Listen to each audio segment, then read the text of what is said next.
Why did Israel really attack Iran? Was it truly to defend the so-called civilized world, or could there have been something deeper? Something we are not being told. Let's take a closer look. Check this out. It's hard to breathe, but that's alright. Hush. Hi guys, welcome back to Shae Unfiltered. If you are a truth seeker like me, you will always ask the question, why? To understand what people miss, things beyond the headlines, so you can get the bigger picture. If you know me like I think you do, you will know that I never take things at face value. Well, I guess that's why you're here right now. Anyway, without further ado guys, without talking too much, today we are going to check out how the former Israeli Prime Minister educated the BBC. Let's roll this video. But before we start guys, smash like, subscribe, give me some love, and let's get this started. Former Israeli Prime Minister Naftali Bennett. Good to talk to you, and you're in Bat Yam as well, so I believe you were also under the siren alert as well, but it's good to talk to you now. You've been a critic of Mr. Netanyahu in the past, but what do you think of this wave of Israeli action in the last few days? What is the end game here? The end game is Iran without nuclear weapons, without a nuclear program, without ballistic missiles, peaceful Iran that goes on with its own business, and a peaceful Israel, and a peaceful Middle East. Now, the IAEA says that nuclear sites should not be targeted ever, but we are seeing that nuclear infrastructure in Iran is being targeted by Israel. Many people are concerned about that. Does that trouble you, Mr. Bennett? Well, you know, Iran is at the very last moment. We've been warning for ages, and right now Iran has acquired enough highly enriched uranium at 60% enrichment to build 10 bombs, but they have not yet developed those bombs. So we're at the very last moment preventing them from that. The world would be a nightmare, a nuclear nightmare, if Iran would be allowed to move forward, because right away Turkey would acquire nuclear weapons, Iraq, Egypt, the Saudis. You'd have the craziest region in the world, the Middle East, full of nuclear weapons. That would be a huge menace for the world. Israel's preventing it. We're doing the tough job. We're paying the price. But we understand that we have to do it. Otherwise, the world will be a much more dangerous place. Mr. Bennett, you say, as the IAEA said last week, that Iran is at 60% when it comes to enrichment. I want to just put to you what the US Director of National Intelligence said back in March. He said that US intelligence continues to assess that Iran is not building a nuclear weapon and that the Supreme Leader has not authorized the nuclear weapons program he suspended in 2003. I just want to get your thoughts on that. I'll tell you the facts. The facts are that Iran has built all the components to bake this cake, a nuclear weapon. It's true, the final act of putting it together has not been done, but that can take days, and you can do it in a room the size of a regular classroom. So that's something that we could not prevent if we didn't act now. Mr. Bennett, there were meant to be talks, of course, today between Iran and the US to try and de-escalate this situation and come to some sort of agreement. Turkey has accused Benjamin Netanyahu of trying to sabotage the nuclear negotiation process. Should Israel have waited until these talks today to see what came out? No, because the talks have been going on for a long time, for years, and specifically for 60 days, and President Trump gave an ultimatum of 60 days, and Iran did not make any progress.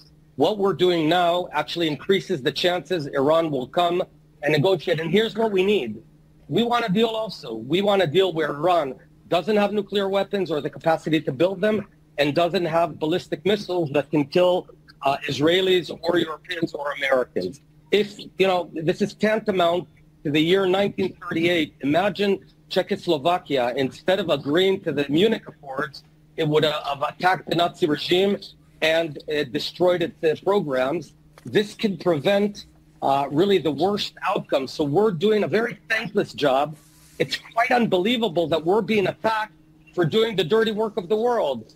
No one did this with Nazi Germany. No one did this with North Korea, and they went nuclear. We are acting, and we are going to prevent them from going nuclear, and it's going to make everyone's lives better. So all we're asking is to back up. Mr. Bennett, we're not asking anyone to fight our wars. Turkey's President Erdogan has also accused Israel of aiming to draw the entire region into the fire. Many of our viewers are deeply concerned about this escalation. Are you not worried, for example, what happens if a nuclear facility is hit? Quite the contrary. First of all, Erdogan, President Erdogan of Turkey, he's a nasty supporter of Muslim Brotherhood and Hamas. This guy has blood on his hands. He's a bad player. By no means... He said nasty. He's a nasty player. Did you hear how he said it? He just said it with so much chest. He's nasty without even blinking, without thinking twice. Okay, he was ready for this interview. Quite the contrary. First of all, Erdogan, President Erdogan of Turkey, he's a nasty supporter of Muslim Brotherhood and Hamas. This guy has blood on his hands. He's a bad player. By no means should anyone look at him as a peaceful guy. He's part of the problem, not part of the solution. What we're doing is preventing from huge dispersion of nuclear weapons in the nastiest area in the world. If Israel didn't exist, you'd want to invent Israel to prevent it. So we're not asking the UK to go bomb Iran for us. We're doing it. We're not asking the UK to pay the price. We're paying the price. The Israeli public is paying the price to make the whole world a better and safer place. What we are asking is give us your back. Have our back. That's very little that we're asking, but certainly don't attack us when we're the ones paying the price to make the world safe.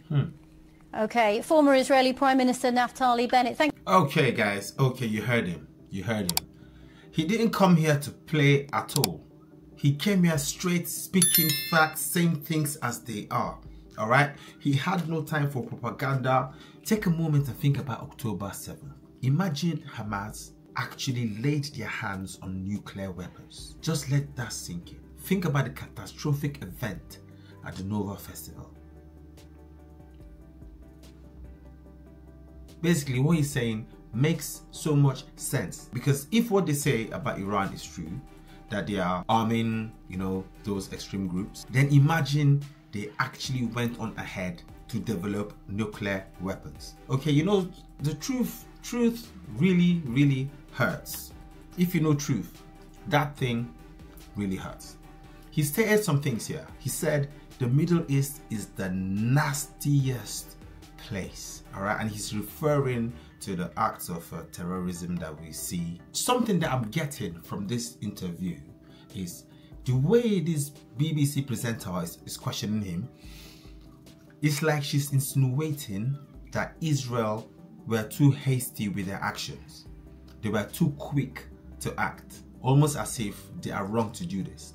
And as Israel is doing this, they are being attacked by the world. They are being attacked by many countries. People are saying that they're escalating the war. But Israel here now are saying they're protecting the world. Not just the civilized world, they're protecting everybody as a whole. He talked about the IAEA. Let's check this out. So I searched IAEA Iran at 60%. It says Iran retaliated by increasingly breaching the restrictions, particularly those relating to enrichment. It resumed enrichment at Fordo in 2021 and has amassed enough 60% enriched uranium to potentially make 9 nuclear bombs, according to the IAEA. According to the International Atomic Energy Agency, IAEA, Iran has accumulated more than 400 kilograms, 881 pounds of uranium enriched to 60%.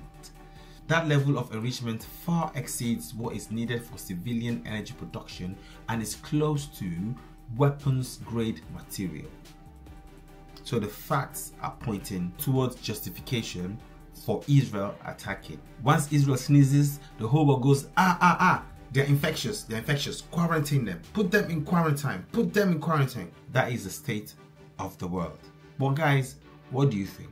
After watching this whole video, do you think Israel are hiding anything? Do you think their intentions are for the greater good of the whole world, or they are just doing it for their own secret reasons? All hidden in plain sight, but we just can't see it. And finally, should we be thanking Israel, or should we join the rest of the world to be judging them, blaming them, pointing fingers, as has become the norm? It's been your boy, guys. I hope you enjoyed this one. I'm going to catch you in the next video. Peace.